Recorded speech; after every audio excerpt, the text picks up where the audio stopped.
L'apôtre Jacques a exhorté qu'il n'y ait pas parmi nous un grand nombre de personnes qui se mettent à enseigner, car ceux qui enseignent seront jugés plus sévèrement. Ici, la préoccupation de l'apôtre ne porte pas sur la quantité, sinon sur la qualité de ceux qui enseignent.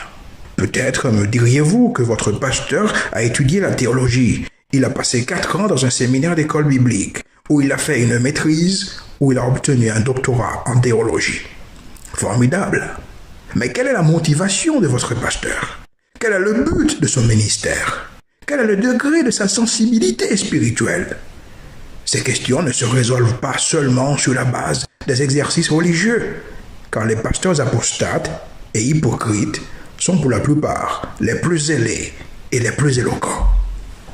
Revenons à votre présomption. Vous me dites que votre pasteur a étudié pour être pasteur. C'est très bien. Mais quelle est la qualité de son ministère? Veille-t-il sur les intérêts spirituels de ses fidèles? Sait-il où ils en sont, leurs habitudes, leurs tentations, leurs dangers, leurs privilèges, l'état spirituel de leur cœur? Peut-être me diriez-vous aussi que votre pasteur prêche sur l'amour, et il prêche aussi contre les péchés sexuels. Oh, gloire à Dieu!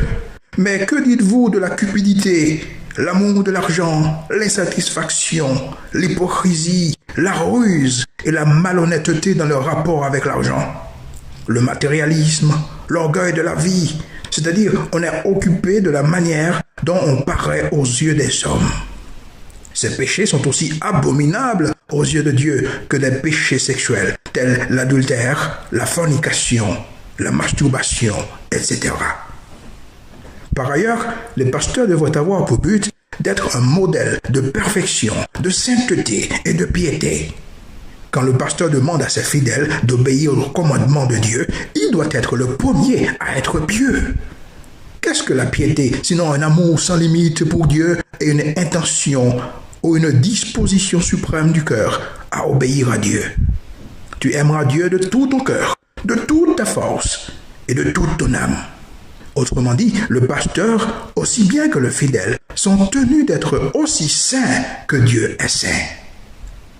Un autre, il faut qu'enfin on en vienne à ne donner le nom de pasteur qu'à ceux qui seraient prêts à se couper la main, s'arracher un œil et renoncer à eux-mêmes pour Christ. Combien rarement on leur dit que le renoncement à soi-même est le trait principal du christianisme? Quand le pasteur demande à ses fidèles de se dépouiller, il doit être lui-même le premier à se dépouiller et à faire tout pour la gloire de Dieu, absolument tout pour la gloire de Dieu.